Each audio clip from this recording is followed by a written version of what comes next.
আমরা জাতি গঠন করে দিই, তাহলে আমাদের দাবি আদায় কেন হবে না? এই শিক্ষকগণ এখানে আত্মহত্যা দেবে, কারণ আমাদের বাড়ি ফেরার কোনো পথ নাই। এটাতে আমাদের আত্মীয় স্বজন থাকলেও তাদের বাসায় আমরা যেতে পারি না, কারণ আত্মীয় স্বজনের বাসায় যদি আমরা যে আমাদের আর্থিক অসচ্ছলতা, আমরা তাদের বাসায় যে এক প্যাকেট মিষ্টি নিয়ে যাব বা আমরা হাসি মুখে যাব, সেটা আমরা যেতে পারি না, কারণ আমরা অবহেলিত, আমরা বেতন পাই না, আমাদেরকে কেউ মূল্যায়ন করে না। আর আমরা সেই সব শিক্ষক রাজপথে এসেছি, আমরা জাতি গঠন করি, অথচ আমরা অবহেলিত। আমরা বর্তমান অন্তর্বর্তীকালীন সরকারের কাছে প্রশ্ন রাখতে চাই, এই দেশে যদি 10 লক্ষ রোহিঙ্গাকে খাদ্য বস্ত্র বাসস্থান দিয়ে মৌলিক অধিকার দিয়ে রাখতে পারে, তাহলে আমরা এই দেশের নাগরিক এবং আমরা শিক্ষিত শিক্ষক আমরা জাতি গঠন করে দিই, তাহলে আমাদের দাবি আদায় কেন হবে না? তাই আমরা জীবন মরণ পণ এখন আমরা জীবন বাজি রেখে এই রাজপথে এসেছি, হয় আমাদের জাতীয়করণ না হয় মরণ। আজকে আমরা একটা পদযাত্রা করব, প্রধান উপদেষ্টার কার্যালয়ের অভিমুখে আমরা যাব, তৃতীয়বারের মতো স্মারক দেব। এই স্মারকটার ভিত্তিতে যদি তারা আশানুরূপ আমাদের জাতীয়করণ বাস্তবায়ন করে দেন তো ভালো, নাহলে এই শিক্ষকগণ এখানে আত্মহত্যা দেবে, কারণ আমাদের বাড়ি ফেরার কোনো পথ নাই। ঈদ কোরবানি আসে, আমাদের সন্তানদেরকে আমরা একটু জামা কাপড় কিনে দিতে পারি না। পাশের বাসার যখন একটি ছেলে খেলনা কিনে, আমাদের বাচ্চারা এসে বলে মা মা আমাকে একটা খেলনা কিনে দাও। আমরা এতটাই অবহেলিত শিক্ষক, আমরা এতটাই কষ্ট, আমাদের বুকে এত কষ্ট যে আমরা সেই শিক্ষার্থী আমাদের বাচ্চাদেরকে আমরা মৌলিক অধিকারও দিতে পারছি না। আমাদের মা বাবারা, আপনারা জানেন যে আমরা যারা শিক্ষকতা পেশায় এসেছি, আমরা উচ্চ মধ্যবিত্ত পরিবার না, আমরা নিম্নবিত্ত পরিবার থেকে এসেছি। আমাদের যে লেখাপড়া শিখিয়েছে এবং আমাদের এই সার্টিফিকেটগুলি যখন সংগ্রহ হয়েছে, আমাদের মা বাবারাও তাদের রক্ত ঘাম পানি করে তাদের পরিশ্রমের 2টা টাকা সংগ্রহ করে না খেয়ে আমাদেরকে শিক্ষকতা পেশায় দিয়েছেন এবং আমাদেরকে শিক্ষিত করেছেন, অথচ আমরা তাদের জন্য কিছুই করতে পারছি না। আমাদের বাবা মাদের জন্য আমরা একটু চিকিৎসার ব্যবস্থা করতে পারছি না, আমরা কিছুই করতে পারলাম না। এটাই আমাদের সবচেয়ে বড় দুঃখ।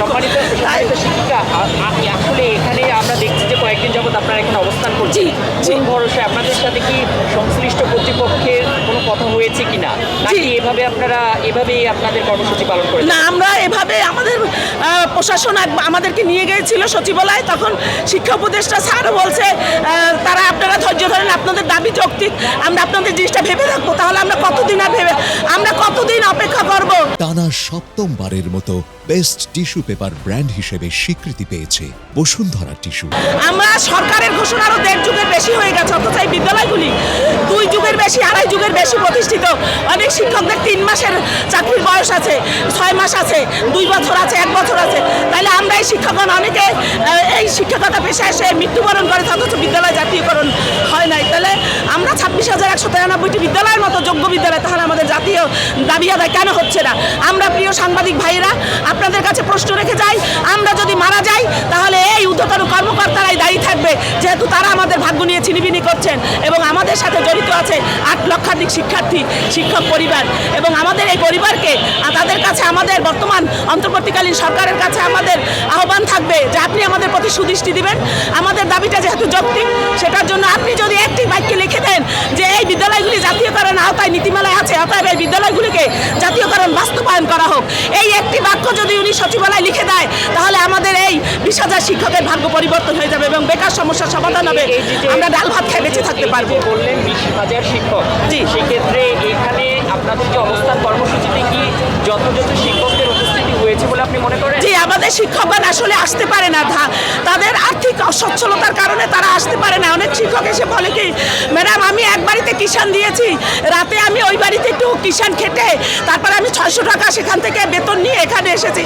তখন সেই কথাটা শুনলে আমাদের বুক ফেটে কান্না আসে যে আমাদের শিক্ষকগণ খেয়ে না খেয়ে জাতি গঠন করে দিচ্ছে, অথচ সরকারের ঊর্ধ্বতন কর্মকর্তারা এই জিনিসটা এখন পর্যন্ত তাদের মাথায় কেন নিতে পারছে না, আমরা সেটা বুঝি না। তাই আপনাদের কাছে জোর অনুরোধ থাকবে, আপনারা ভালোভাবে আমাদের সংবাদগুলি একটু প্রচার করবেন দয়া করে, যাতে তারা আমাদের প্রতি সদয় দৃষ্টি দেন এবং আমাদের এই পরিবারগুলোকে বাঁচিয়ে দেবেন। এবং আমরা আমাদের দাবি আদায় হয়ে গেলে এই রাজপথ ছেড়ে, ধুলোবালি অস্বাস্থ্যকর পরিবেশ ছেড়ে নিজ পরিবার এবং আমাদের কর্মস্থলে ফিরে যাব।